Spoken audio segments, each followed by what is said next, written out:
Columns, making and loading new types.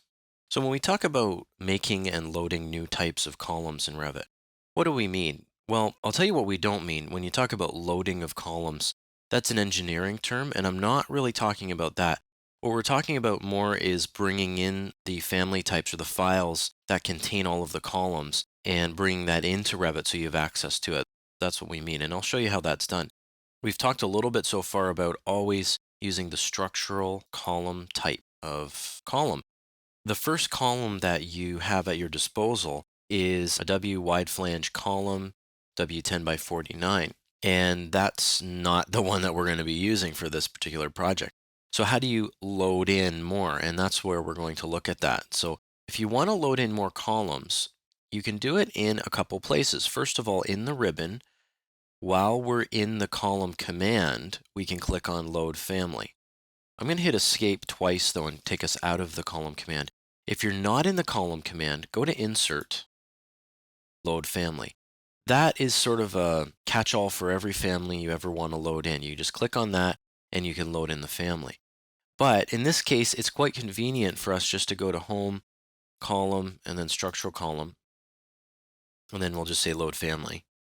Now, here we are. So we're at the Load Family dialog box, and we have on the left-hand side a number of shortcuts to folders that have some content. And we have to make sure that we're not going to the wrong one. So this is Metric Library. We decided through our template that we're going to make this as an imperial-based drawing. So although we could load in the metric and it would scale properly, it would be no problem, we want to use imperial. So I'm going to click on that little shortcut there to Imperial Library. This is where the key is. You've got to look not for columns. See, we are loading in columns, but we're loading in structural columns. So if you were to try to just load in these columns, what would happen is you would get more architectural columns that you're not going to use anyway. I'm going to click right here, up one level. Let's make sure we go to structural. Now we can go to columns. Now we can go to the type we want. Maybe we go to wood. Now we're going to go to dimensional lumber column.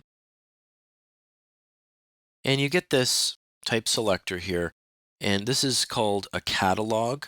And you can go through this and pick from the catalog of all the different sizes that you want.